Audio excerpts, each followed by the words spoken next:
Welcome to Kaiser News. So నిన్న మనం చూసుకున్నట్టయితే కమర్షియల్ సిలిండర్ ఒకప్పుడు 1600 1800కి దొరికేది. ఇప్పుడు 4000 4500 కట్టినా గానీ వారం 10 రోజులు పడుతుంది మాకు సిలిండర్ రావడానికి. రెగ్యులర్ గా ఇచ్చే వాళ్ళు బ్లాక్ లో కొందామన్నా దొరకలేని పరిస్థితి అని చెప్తున్నారు.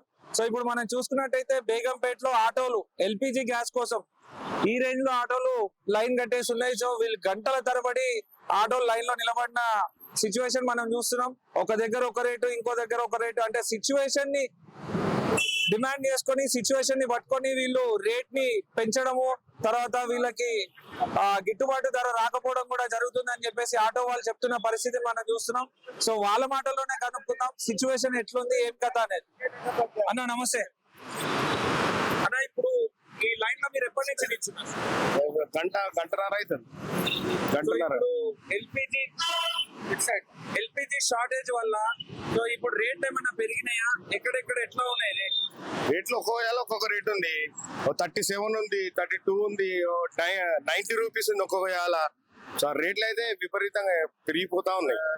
మరి ఇట్లా మాకేమో మీటర్ రేట్ పెరుగుతలేదు. ఆ ఓలా ఊబర్ అందులోనే యాక్సెప్ట్ చేస్తుర్రు, అదే నడుతుర్రు. రోడ్డు మీద అడిగేటోడు ఎవరు లేడు. ఆ ఓలా ఊబర్ రేట్ ఏమో మీటర్ కి కిలోమీటర్ కి 12 రూపాయలు అట్లుంది. 12 రూపాయలు 11 రూపాయలు ఇస్తుండు. కనీసం దాన్ని ఒక 20 రూపాయలన్నా వేయాలి. 12 రూపాయలు సిచ్యువేషన్ ఇట్లనే ఉంది. ఇప్పుడు 2-3 రోజులకే మనకి ఇంత పెద్ద లైన్ కట్టింది. ఇంకా ఫ్యూచర్ ఇట్లనే ఉంటే ఫ్యూచర్ ఆటోలంతా బంద్ అయినట్టే, ఇక బంద్ చేసుకోవాలి. ఇక ఫైనాన్స్ ఉంది మాకు. ఫైనాన్స్ ఎట్లా కట్టుకోవాలి, ఎట్లా గడుస్తుంది, వీటిపైన ఆధారపడి ఉన్నాం మేము. ఇప్పుడు గవర్నమెంట్ ఎట్లాంటి స్టెప్ తీసుకుంటే మీలాంటి వాళ్ళకి ఉపయోగకరం అని మీరు అంటున్నారు? ఏదన్నా ఇప్పుడు మీటర్ అన్నా కనీసం 20 రూపీస్ అన్నా, కిలోమీటర్ కు 20 రూపాయలన్నా వేయాలి. ర్యాపిడో ఓలా వాడన్నా పెంచాలి.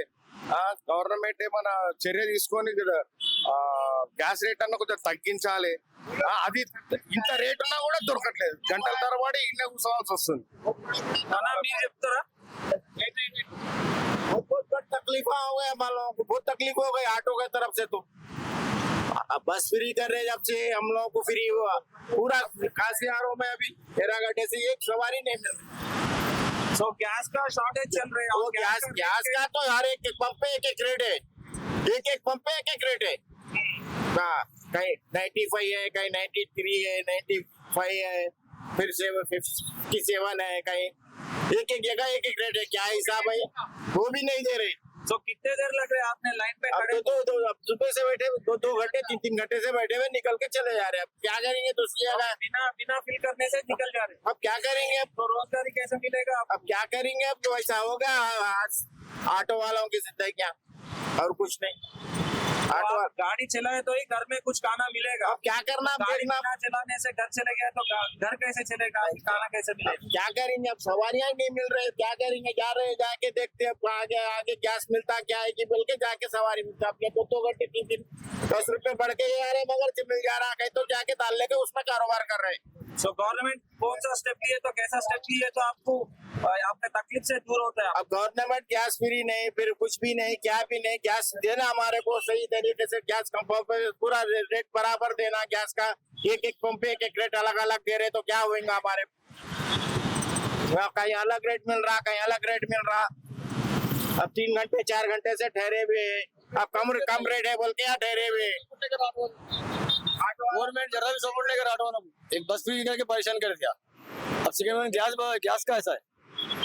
సెకండ్ వన్ మీరు ఎప్పటి నుంచి నించున్నారన్న ఇక్కడ లైన్ లా? నేను ఇప్పుడు వచ్చిన 10 నిమిషాలు అయింది. ఇక వీళ్ళు ఎప్పటి నుంచి ఉన్నారో తెలియదు. మీరు రోజుకి ఎంత సంపాదిస్తారు గ్యాస్ కొట్టించుకొని? ఇలా ఇప్పుడు ఏం సంపాదన లేదు, బస్సులు ఫ్రీ అయ్యి మొత్తం చంపేసిండు. ఇప్పుడు గ్యాస్ కోసం లైన్ పడుతున్నాం.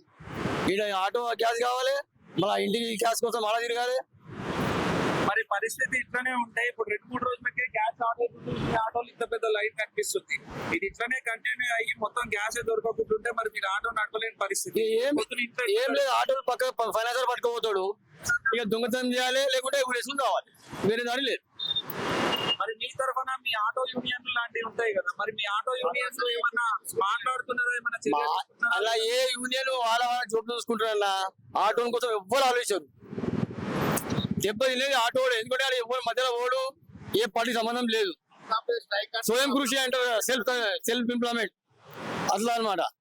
ఏ పార్టీ సమయం కానీ ఓట్లప్పుడు వస్తారు, మాకే అంటారు. 10 యూనియన్లు ఉన్నాయి. ఏమంటే వాళ్ళ డిమాండ్స్ ఉంటే మాకు ముంగడేస్తారు. వాళ్ళు లోపల తింటారు, గమ్ముగా ఉంటారు.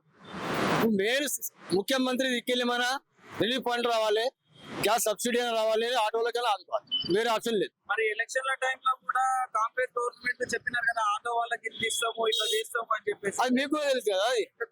లేదు, అది మీకు కూడా తెలుసు. పబ్లిక్ లో చెప్పింది కదా. ఇప్పుడు కళ్యాణ లక్ష్మి ఆగిపోయింది, మాకిచ్చే పైసలు ఆగిపోయినాయి. ఇంకా మీదికెళ్ళి బస్ ఫ్రీ చేసి పంపాడు. ఇప్పుడు గ్యాస్ ఎక్కెళ్ళి గంటలు లైన్లు. మరి ఇది పరిస్థితి ఇట్లనే ఉంటే మీరు మీ తదుపరి అంటే మీరు తర్వాత తీసుకునే స్టెప్ ఎట్లాంటిది ఉంటుంది? ఏమైనా ధర్నాలు చేయడం లేకపోతే ధర్నాలు ఇలా చేస్తే గవర్నమెంట్ వినరల్లా. గవర్నమెంట్ పండుకోవడానికి లేపవచ్చు, పండుకున్నట్టు నటించడానికి లేపలేదు.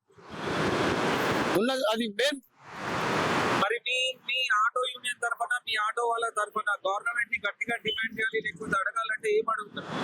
అన్ని యూనియన్లు ఒక్క జాగాలు వచ్చి ఒక్క 2 ఆప్షన్ల మీద మాట్లాడితే అది సాల్వ్ అవుతుంది. యూనియన్లు 10 ఆప్షన్లు పెడతారు, ఏ గవర్నమెంట్ సాల్వ్ చేస్తుంది? ఇప్పుడు గ్యాస్ ప్రాబ్లం ఉంది, ఆటోల ప్రాబ్లం ఉంది, వాళ్ళ కోసం మాట్లాడు. అది అయితే గవర్నమెంట్ కూడా ముందు వస్తుంది. చలో ఈ చిన్న విషయం కదా, జోక్యం చేసుకుందాం అంటది. 10 డిమాండ్లు పెడతా కాదు. भैया बोलो गैस का तकलीफ कैसे चल रही है और गैस पंपा जला देना पड़ता और कुछ भी नहीं. क्या है गवर्नमेंट क्या कर? People is the democracy. This is the what is this said? Democracy for the people to the people. What they are providing? They have much of gas. Because of this influences 90 rupees. Here 67 rupees. And there is CNG is no line. हाँ CNG के बारे में पता हुआ था मगर उसका कुछ भी नहीं है. कुछ भी नहीं, लाइन नहीं है, तकलीफ नहीं है. तो एलपीजी के लिए इतनी तकलीफ क्यों? 90 रुपीज कैसा हम कैसा मैनेज करेंगे? और वी हैव टू मैनेज यार. This is the main business time. Government को फालतू गवर्नमेंट है, वेस्ट है गवर्नमेंट. बोल रहा हूं मैं, इतना गैस रख के भी वो अपना स्टॉक रख के भी अपना सेफ रख रहे, अपने इंसेंटिव अपना पेट भर रहे खाली, और कुछ नहीं. हमने फिरे थे 3-4 बैंकों में फिरे थे, एक पंप में एक रेट चल रहे जी, एक रेट चल रहे. तो किसी वजह से उन लोग ऊपर नीचे हो रहे रेट. वो वांटेडली कर रहे हैं, होना बोल के कर रहे हो. अब लूट लो बोल के छोड़ दिए वो, लूट लिए वो ऑटो वालों को. हम कैसा देंगे अब बोलो? तो अभी पेट्रोल पंप में तो हर एक जगह में एक ही रेट रहेगा. अगर गैस शॉर्टेज है बोल के ऊपर नीचे कैसे हो सकता है? आप लोग नहीं पूछ सकते क्या आपके? नहीं पंपा जला देना पड़ता और कुछ भी नहीं होता. वही केस वही जेल वही पहले, और कुछ नहीं है. Thank you. సో ఇది ఇక్కడి పరిస్థితి. ఆటో వాళ్ళు వాళ్ళ బాధలను చెప్పలేక, సో వాళ్ళ ఇంట్లో పరిస్థితులు, వాళ్ళ ఇంట్లో వాళ్ళు రోజు పని చేసుకుంటే తప్ప, రోజు ఆటో నడిపితే తప్ప ఇల్లు గడవలేని పరిస్థితి, మా ఫైనాన్షియల్ కట్టుకోలేని పరిస్థితి. మా ఆటోలు కూడా తీసుకొని వెళ్ళిపోతారు ఫైనాన్స్ వాళ్ళు, మేము రోజు నడపలేకపోతే. ఈ సిచ్యువేషన్ ఇట్లానే ఉంటే మేము ఆటోలు నడపలేని పరిస్థితి, ఇల్లు కూడా గడవలేని పరిస్థితి అని చెప్తున్న సందర్భాలను మనం చూస్తున్నాం. సో గవర్నమెంట్ వీలైనంత తొందరగా వీళ్ళ ప్రాబ్లమ్ ని సాల్వ్ చేసి అందరికీ వాళ్ళ ఫుడ్ వాళ్ళకి దొరికేలాగా వీళ్ళు చర్యలు తీసుకోవాలని రిక్వెస్ట్ చేస్తూ కెమెరామ్యాన్ సాయితో మల్లేష్, కైజర్ న్యూస్, హైదరాబాద్.